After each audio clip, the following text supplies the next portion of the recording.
Hello ladies and gentlemen, Nick here and welcome to my review of Doctor Who Season 12 Story 2, The Ark in Space.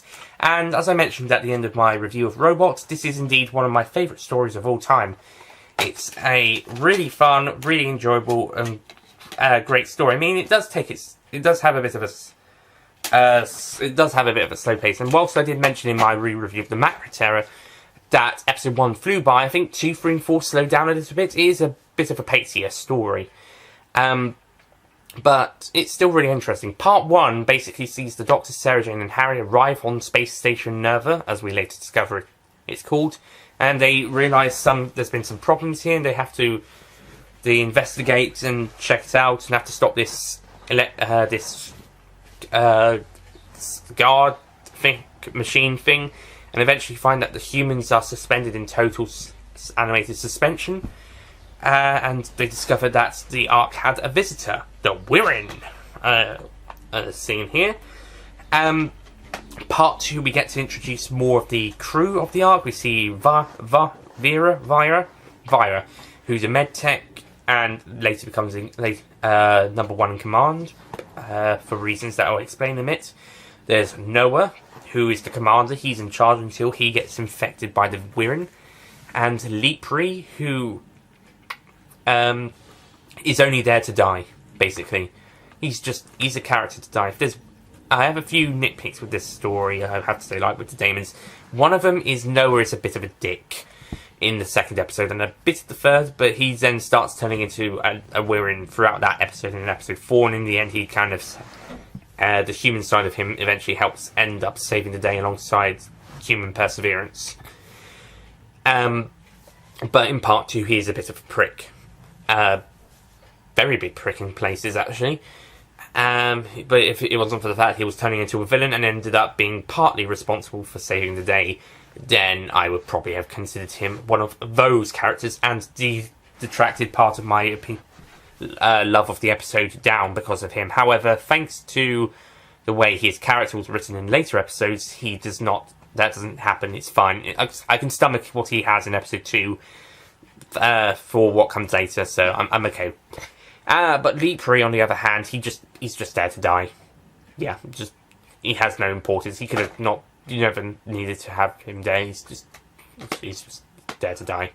There's 2 other guys who get revived in episode 3. I can't remember their names, but the second one, or one of them, basically is also there to die, but he gets a bit more to do, I think. And the other guy also dies, but he has a lot more to do, thankfully. He manages to help save the day, and then he also ends up sacrificing himself to save the day.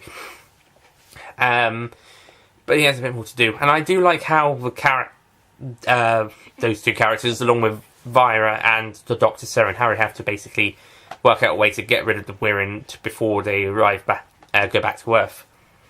Before the Wirren plants their eggs inside human beings, and that's what happens with another crew, Dune. And yeah, it's a pretty interesting story, and has some great moments.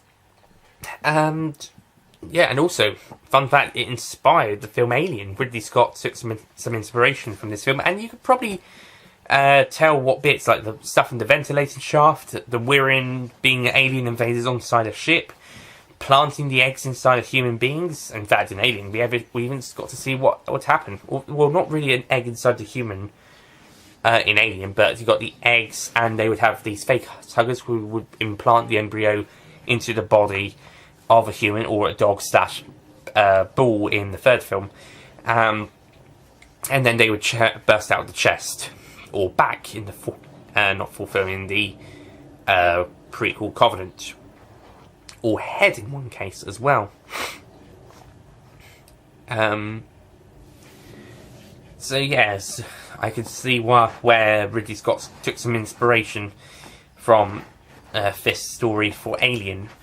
For opinions on Alien, please check out the 2 reviews below. The first link to my thoughts on the story from November 2018, from November 2018, and the second one is my thoughts on it as of March 2019. But yeah, this story looks really good, and it actually looks like a convincing space station set. I mean, I haven't seen many not unconvincing space stations yet, but you know, it looks really good. And the model effects, whilst looking a little fake, do look pretty nice and have some great moments. And I like the design of the Ark, it looks really good. And this is a much better Ark story than the Ark, by far. And yeah, and whilst we're in there taking over the human, it does look like bubble wrap. It's still pretty interesting, pretty decent design. I mean, it could have been worse. It could be tinfoil. But it's overall, it's still a fun, really enjoyable story. Some great characters and some great stuff in it. I mean, you do have some. There might be some minor problems there, but it's still some good stuff. And yeah, I think there is some mild sexism in this story from Harry's point of view. Why is it always the best ones that has the mild sexism in it? And the Doctor does kind of claim Sarah Jane is a bit of a wuss in the story, but he's only tricking her so he can get her to have determination to move through the ventilation shafts when she thinks she gets stuck. So him just criticising her gives her the determination and gets her pissed off until he reveals that he had conned her, basically, which she seems to have felt she's been conned before. Okay, I'm not sure when she'd been conned before by the third or fourth Doctors, but this felt like the first time for me. Certainly in going in order, but for Sarah Jane, it doesn't feel like it was the first time. But anyway, overall, the Ark in Space is a brilliant story. It's got some great stuff, a great story, great adventure, and you know, it's Robert Holmes at his best for the first time. Well, I mean, Robert Holmes had done some great stories in the John Pertwee era, but for the first time since Spearhead from Space, we got something spectacular, and certainly better than I prefer it to Spearhead from Space. So overall, I'm going to give the Ark in Space a 10 out of 10.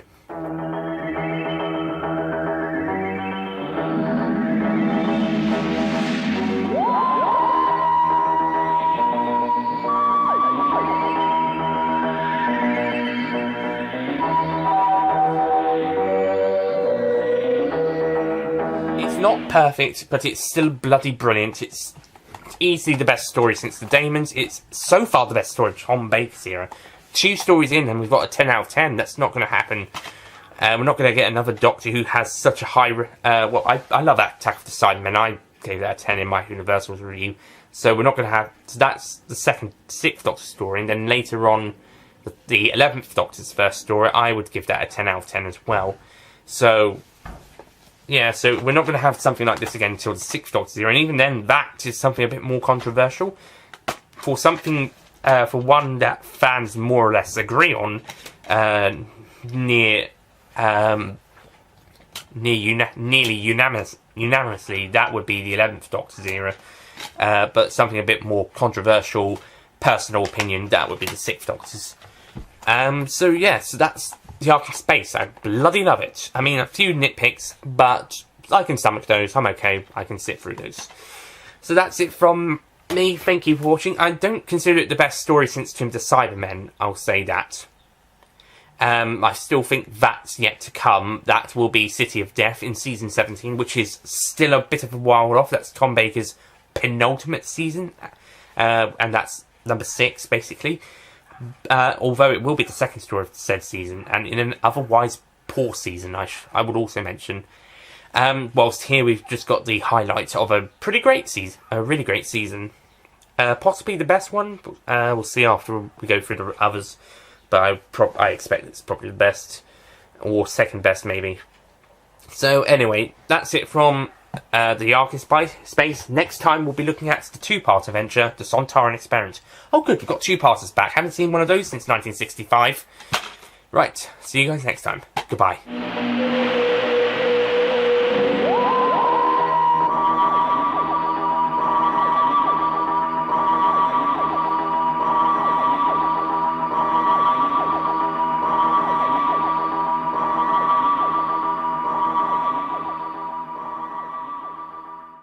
Don't forget to click below to subscribe to the official Nicholas Payne Retro YouTube channel. The original review is of my thoughts of it in November 2019.